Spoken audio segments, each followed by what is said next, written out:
Hello बच्चों, let's see this question.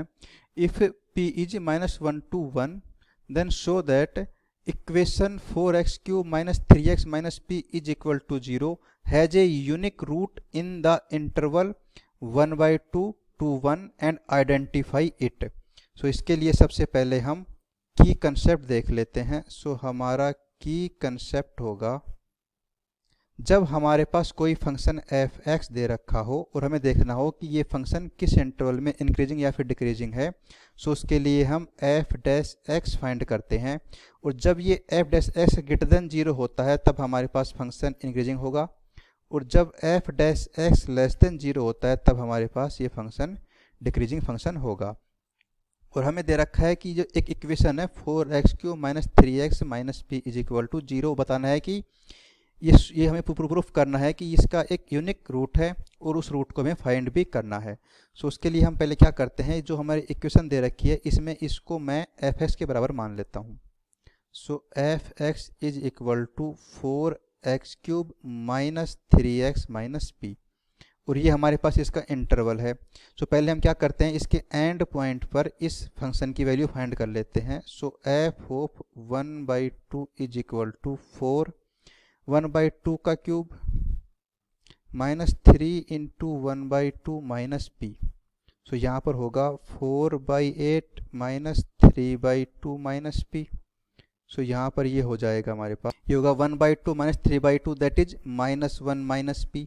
और हमें दे रखा है कि जो p है वो -1 से बड़ा है, मीन्स जो p है वो ग्रेटर देन इक्वल टू -1 से हो. यहाँ पर हम क्या कर सकते हैं, ये हो जाएगा 0, ये हो जाएगा greater than equal to -1 minus p, means -1 minus p क्या है, लेस देन इक्वल टू 0 है. ये हमारे पास क्या गया, लेस देन इक्वल टू 0 हो गया.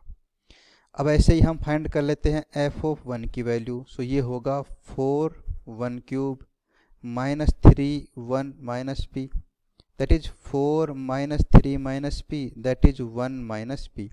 अब दे रखा है कि p क्या है, 1 से छोटा है, p is less than 1, then 0 is less than 1 minus p. जो 1 माइनस p है ये 0 से बड़ा हो जाएगा. ये जो फंक्शन है ये क्या है, 0 से बड़ा है.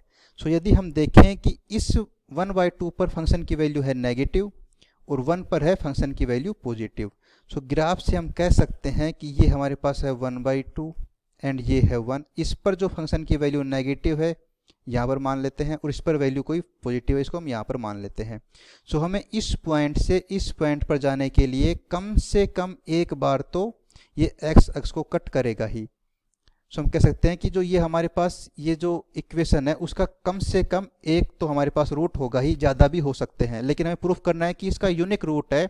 उसके लिए हमें क्या प्रूफ करना होगा कि जो ये फंक्शन f(x) है वो स्ट्रिक्टली इंक्रीजिंग है, मीन्स हमारे पास जो f(x) है वो ग्रेटर देन 0 होना चाहिए. तभी हम कह सकते हैं कि ये जो फंक्शन है ये स्ट्रिक्टली इंक्रीजिंग होगा और तभी इसका एक इस इंटरवल में एक यूनिट हमारे पास रूट होगा. f(x) है हमारे पास यहाँ पर 4x³ minus 3x minus p, यही हमारे पास f(x) और हमें फाइंड करना है पहले f(x).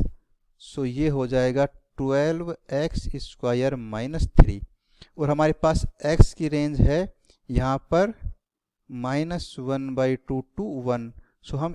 अगर हम ये देख लेते हैं कि हमारे पास ये जो फंक्शन है वो इस रेंज 1/2 से 1 के अंदर ग्रेटर देन 0 होगा, तब ये फंक्शन क्या होगा, स्ट्रिक्टली इंक्रीजिंग होगा.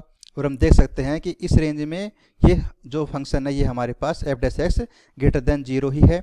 हमारे पास ये जो फंक्शन है ये स्ट्रिक्टली इंक्रीजिंग है और हम कह सकते हैं कि जो ये हमारे पास इक्वेशन आई है 4x³ minus 3x minus p is equal to 0, इसका एक यूनिक रूट है इंटरवल 1/2 से 1 के अंदर. अब हमें क्या करना है, ये जो रूट है ये भी फाइंड करना है.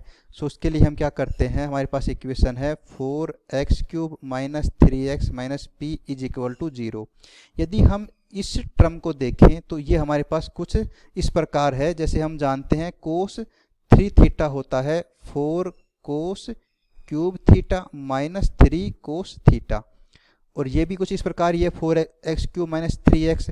हम क्या करते हैं, इसको सोल्व करने के लिए x is equal to cos θ put कर देंगे. ये हो जाएगा 4 cos cube theta minus 3 cos theta minus P is equal to 0, और इसकी वैल्यू क्या है, कोस 3 थीटा। सो यहाँ पर यह आ जाएगा cos 3 theta is equal to P, और theta is equal to 1/3 cos inverse P. So यहाँ पर हमारे पास x की वैल्यू आ जाएगी, x is equal to cos 1/3 cos inverse p। ये हमारे पास उस इक्वेशन का यूनिक रूट आ गया। I hope you understood. All the best.